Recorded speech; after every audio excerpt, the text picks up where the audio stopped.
Well, first of all, I'll introduce myself. I'm Doug Cook, and I'm a senior historical analyst at the Salt River Project, which is a rather large utility for water and power in the Valley of the Sun. We currently serve a little over 1 million power customers. So you've probably heard of SRP, particularly if you're a customer, a residential customer. I'm a senior historical analyst at the project and full time for about 2 years now. My background is as a newspaper reporter, but I went back to school and got a master's degree to become more of an archivist and someone who could handle these sorts of collections with photographs, as you see here. So I want to explain. This is called the Walter J. Lubkin collection, and it dates back more than 100 years ago to a time in the valley when a lot of people had not really lived here yet. So I'll just kind of go through how this whole thing came together. In the summer of 2023, my department, the Research Archives and Heritage Group, provided SRP employees with a way to access historical photos. And this particular digital library that you see that I'm showing right now has about 2,000 images, and and they're in the public domain so that they can be used for external and internal purposes without having to worry about the copyright. And one of our department, what we found, this predates me, but one of our department's most frequent requests happens to be for historical photographs like these. So we wanted a way to provide a self-serve library of images to our team members. That's how it started. Before we ended up wanting to share it with the Arizona Memory Project, which has been fantastic.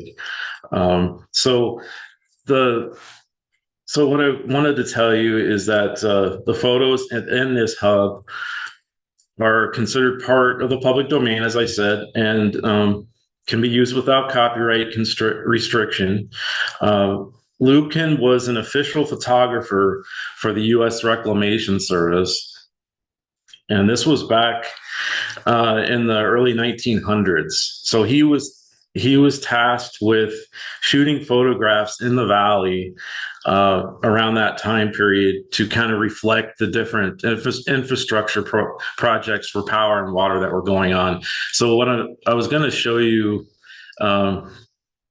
is the way it looks on the SRP side before I go to what it looks like on the memory project side. So this is an early photo of the Roosevelt Dam when as the wall or the wall that separates the Salt River from the reservoir was established. And so he took several incredible photographs of the dam as it was being built, and then after it was built. And this particular photograph was from around 1910. So if you can picture that, how long ago that was. And then the modern, this is after it was all completed. I think it was around 1912 or so, or actually maybe a little bit farther than that. But anyway, so Lubkin would take photos of these types of early infrastructure projects, and the Theodore Roosevelt Dam is operated by SRP. And so that was one of the reasons I wanted to show this to you. The Granite Reef Dam is another one that is operated by SRP. And so I'm going to go back to that. And a lot of times I end up getting kicked out with the permission, so I apologize for that. So what I do on this site is I actually will go to the search and type in what I want. So in this case, it's Granite Reef Diversion Dam. And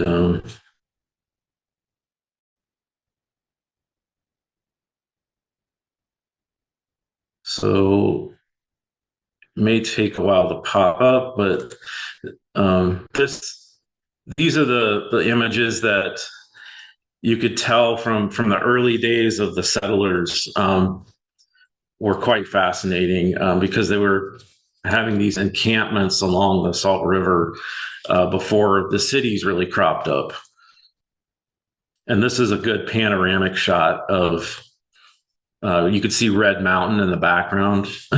So I live in Mesa, and when I look out, I'm on the fifth floor of my apartment complex. When I look out, I can see Red Mountain, and it just always reminds me of, oh, this is part of our history. This is important, that the Salt River is really what's helping us live here. If we did not have irrigation to our canal system through the Salt River, it would not be possible.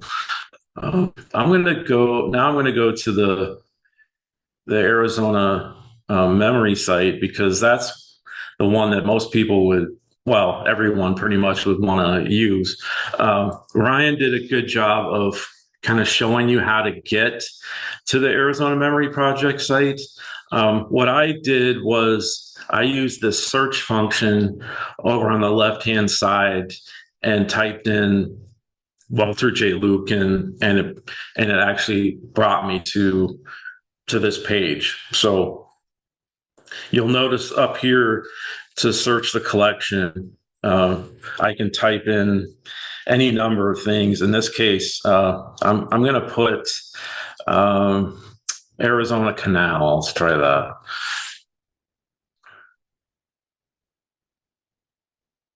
And you'll see that 263 results were found from back in 1907 was one of the first ones.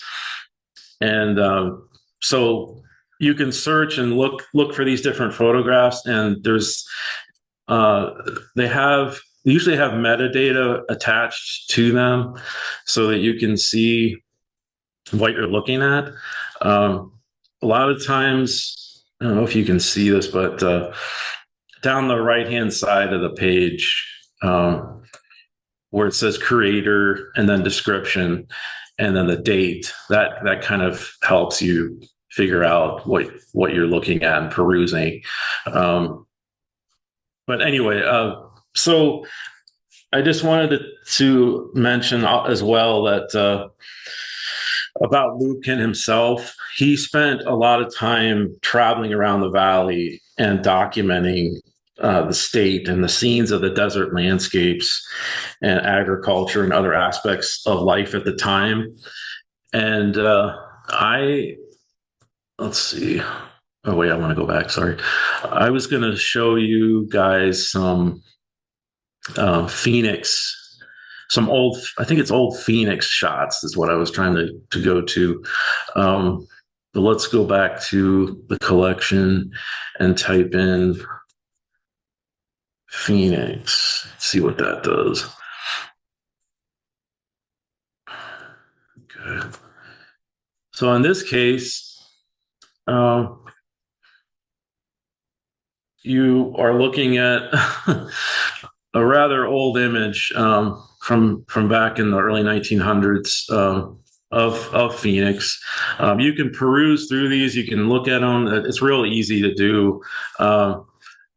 The best way to do it is to come up to the top left-hand side, and there's an arrow that will point you, or you can press the arrow and it'll go through all the images for Phoenix, and you'll see the old homes, the trees that were incredible, all the older canal system, and the buildings that were established for the government. And there's also quite a bit of landscape photography that you'd be stunned to see just the way that the desert looked before a lot of us came along. So, so I kind of probably need to wrap up a little bit, but just to give you some background, this took a lot of time to compile all these images. It just so happened that SRP has them in our vault in Tempe, and we digitized all of these so that they could be eventually be put into the public domain like they are right now. Um, and Although the images in the collection cover only a brief amount of time from 1903 to 1915, they still and represent a fraction of the images in the Research Archives photo collection. They're still important because they do provide us with a sense or an aspect of our history before statehood, and into the beginnings of statehood, that you probably would not see. And it's just nice to not have to rely on textbooks to give you the story, and you can actually see these images yourself and enjoy them. They're all black and white, but to me, it doesn't detract from the viewing experience. I enjoy it fully. I'm sure you will too. I do need to give a shout out to one of my colleagues that she still works at SRP, but she's not in my department. Her name is Jody Moon, and she was primarily responsible for helping with putting this together back in 2023, 2024.